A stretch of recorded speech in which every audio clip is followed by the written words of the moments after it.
Guys, good evening. Kain na tayo. Nagperito si Dada ng isda. Tapos yung natirang gulay. At gumawa ako ng suka. Medyo nanawa yung panlasa ko dun sa may sa may sukang panyaman. So, parang gusto ko lang yung plain lang na lasa. Tapos nasusuon mo ng isda.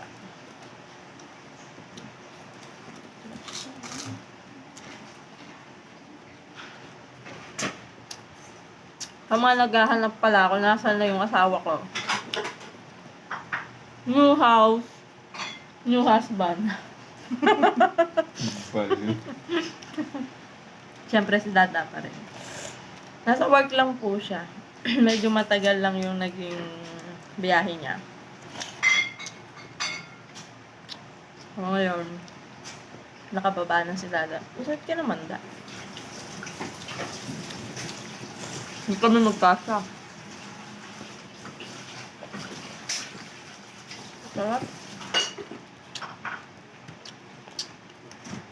Malas ko to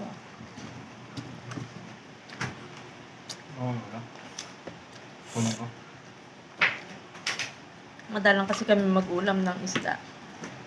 Pagka wala si Dada.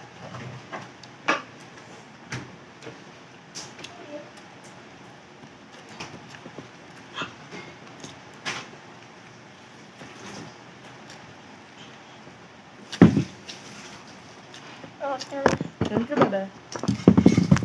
Sarap. Saktong-sakto pa yung gulay na niluto ko ngayon sa isda.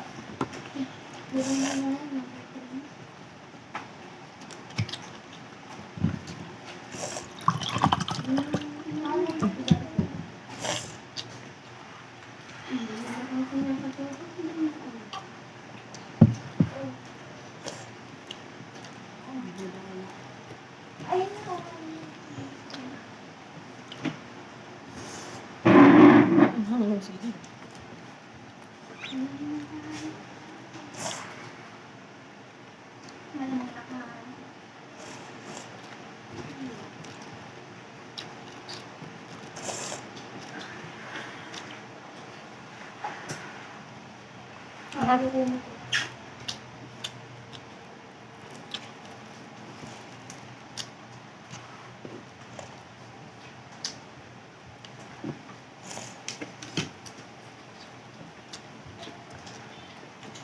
Nakakamiss mag-isda.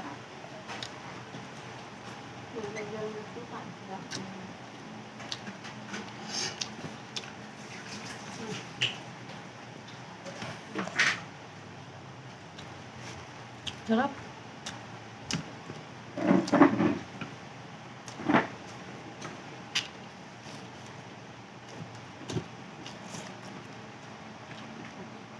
Guys, so, mahilig kami sa isda, kaya lang, pag wala si Dada,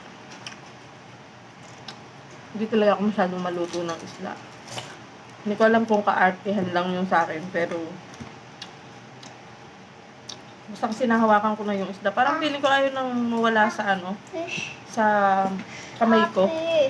Tapos, di ba, hindi naman ako makutsara, gano'n. Hindi ko rin lala, pag isda, ang hirap magkutsara. Hindi ko na-appreciate yung lasa ng isda kasi nandun pa rin yung lansa sa kamay ko. Oo, yun. Kaartihan lang siguro yun sa akin.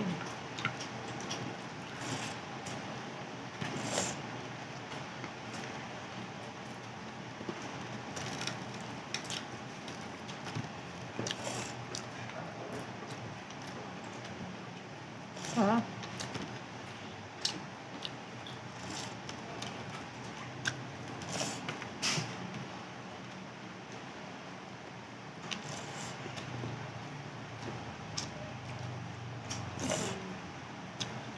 So, yun lang po sa mga naghahanap kay Dada, aking mister. Ayan na po.